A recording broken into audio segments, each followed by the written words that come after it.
Oh, what a view this is. In today's video, I'm going to be talking about how I set my speakers up and subs up in all the processing equipment I have right here and how to connect it exactly how I have mine hooked up. Alright, so first off, I will say there is a separate dedicated video for this, but I'll just quickly go over it. To get to the PC, we have like internet and power, computer running there.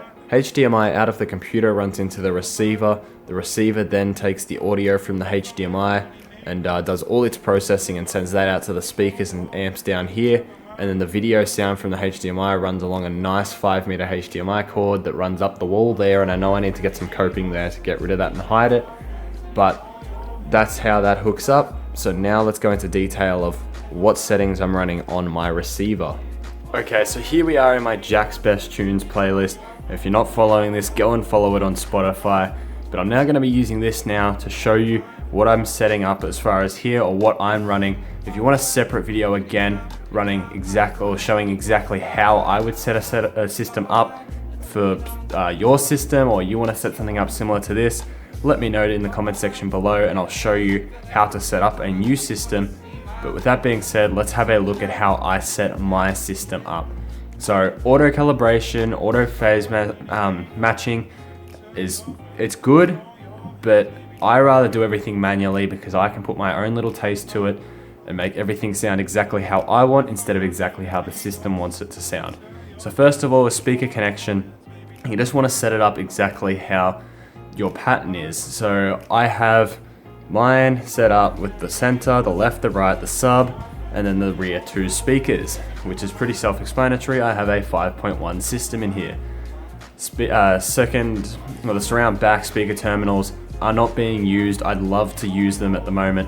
If my Kenwood amp in my other room dies, I'll run a line of cable through the wall into that room and use the secondary speakers or outputs of the Sony receiver to power them in there, and I'll just use them as zone 2, so I can just play music through zone 2 and Bluetooth stream from my bedroom into this room to the receiver and then play music through the speakers in my bedroom. That's really confusing sounding, but if you think about it, it's really easy to understand. But levels and distances and sizes. This is quite important to get set up because the distance is to do with the amount of delay put on the speakers. So a speaker, say your left is, funnily enough, say your left is 2 meters closer to you, you're gonna have a much bigger delay between the left and the right speaker. So the left speaker and the right speaker, if you set the distances right, the delay will be correct between the two, and then it will sound no different between the two. Whereas if the actual delay between them was wrong, you could hear an audible difference between the two speakers. So my left and right are measured to be exactly 2.4 meters away from my sitting position, and same with the center speaker, which is currently on the floor. That's why the level is at 2.5 decibels, because it's quiet down on the floor. So I need that little bit of boost to make it match up perfectly with the left and the right. I do need to build a center stand for it, and I'm getting around to it when I can. The right speaker again, same thing. Now you might notice down here I have size small. That is for the size of the speakers. Realistically, what that means is that the speakers will get some sort of low cut or crossover or something set on them, which can be further into the settings, which I will get around to. Surround right and surround left are set at 1 meter away because they are much closer to me at the back of the room, sitting to the left and the right of the couch, than the front speakers are being right beside me. And these subwoofers are on the floor at the exact same distance as the left, center, and right. All of the speakers are running at 0 dB bar the center speaker because it's on the floor and it's really quiet. So I need that little boost to make it match up really well.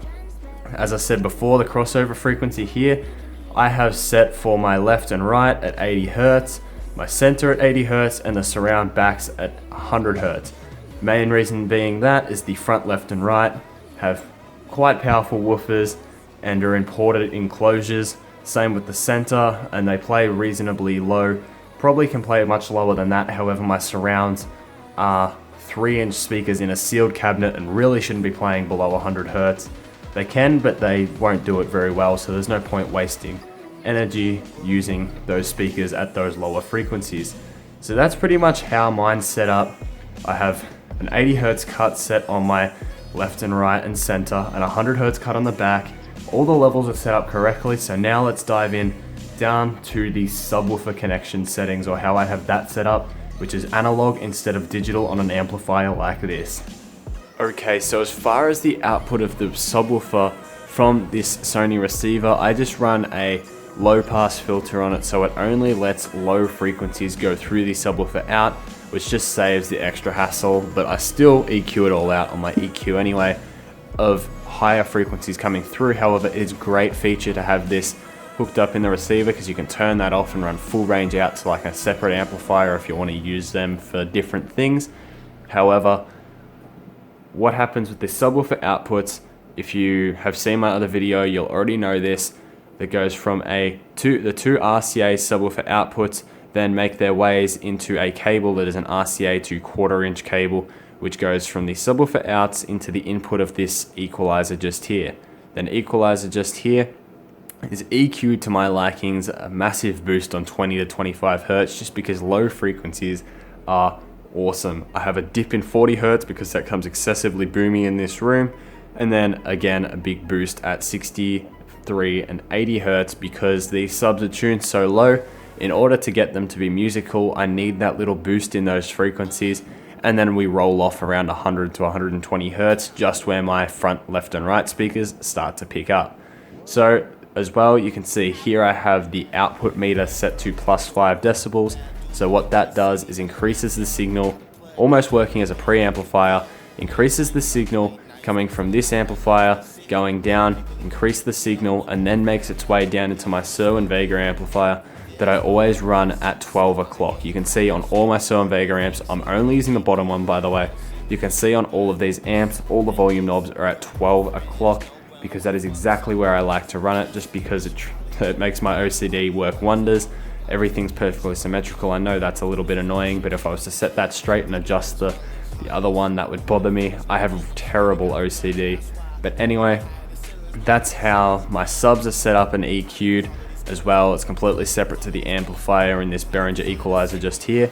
And then from the Behringer equalizer, we use the XLR outputs into some nice high quality Nutrix connectors and really good quality audio cables, because you don't want to be getting noise in the cables. So always go for expensive cables. Not stupidly expensive, but don't cheap out on cables, because you'll regret it later on when you get either static noises or hissing or humming or things like that, and they just break. So you're always better spending 20 bucks on a certain cable instead of that cheap one on eBay for $8 and then having to buy another one of those later, and another one, when you could have just saved that money and bought the much more expensive and nicer quality one to start with. But with that being said, this is how my system's hooked up. You now know what I'm running as far as processing on the on the receiver here, how my equalizer is hooked up and EQ'd to this room and these subwoofers. This equalizer is only for the subs. I do run an EQ on my surround sound speakers as well. I should have shown you that. Basically all I run is a slight treble boost on the center because it's quite mid-rangey, and that's realistically it. That's a new word, I've just made it up. But yes, the center speaker is quite focused on the mid-range, which it should be, but it just needed that tiny little bit of brightening up. So it's got a +2 dB of treble on it. And that's exactly how my system's hooked up. So if you want to build a system like this or very similar, you now know how to set up the processing. Or if all else fails, just plug in this auto calibration mic right here, set the mic at the back of the room and let the system do the work for you. With that being said, if you've enjoyed this video, chuck a like down below, subscribe to my channel if you haven't already, and I'll catch you guys in the next video.